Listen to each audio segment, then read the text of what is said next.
So now we're going to take a quick look at Ultrafiche of You, which is one of my personal favorite songs. I have this synth. It's called the Crumar Bit One. It's a vintage Italian synthesizer. I like to call it the Italian Juno 106. But I really tried to make it shine here. I really think that this song sounds the way it does because of that. And without it, I think it would be a completely different song.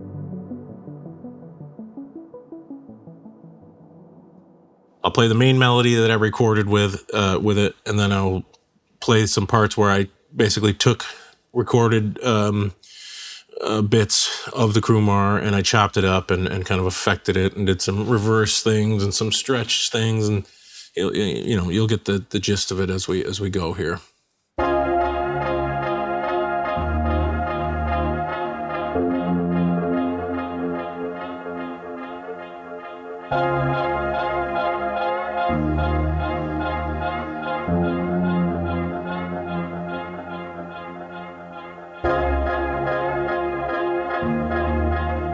So, that's the main melody, and there's some variation as we go through here. There's, this part where it's...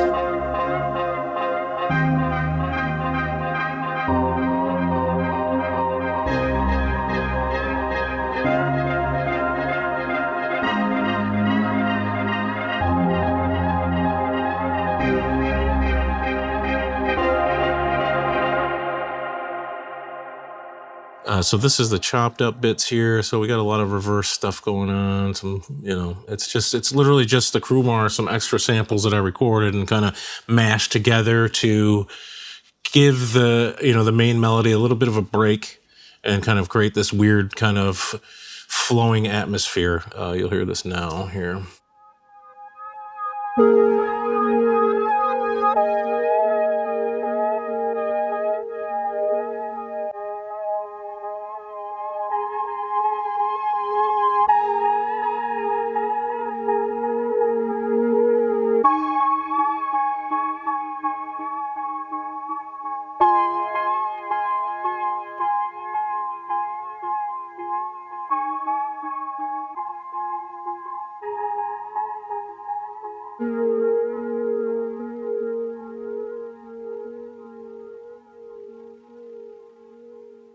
I find myself doing this kind of process a lot in the music that I'm kind of working on these days.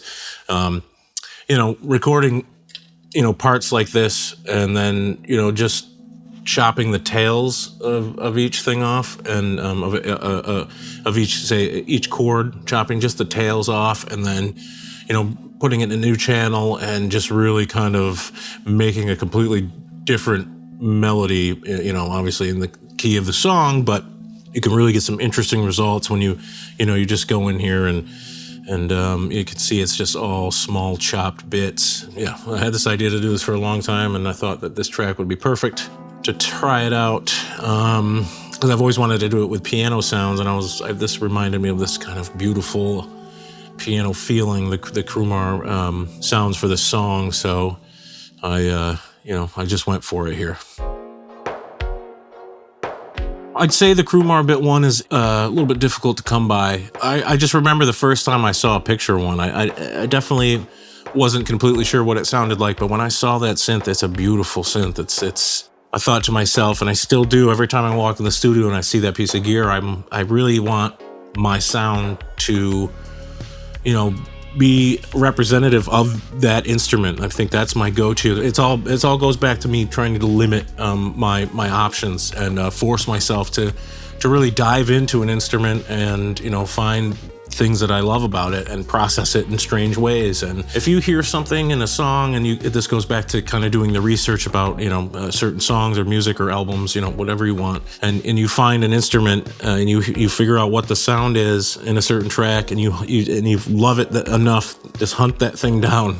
And when you find an instrument that inspires you that much and that you're just overwhelmed with excitement about, and that you feel is very rare, it doesn't even have to be rare, but it just feels that way to you, immerse yourself in it and see where you can take it and push it as far as you can, and get as much out of it as you can. It's just, that's really what I try to do with this synth.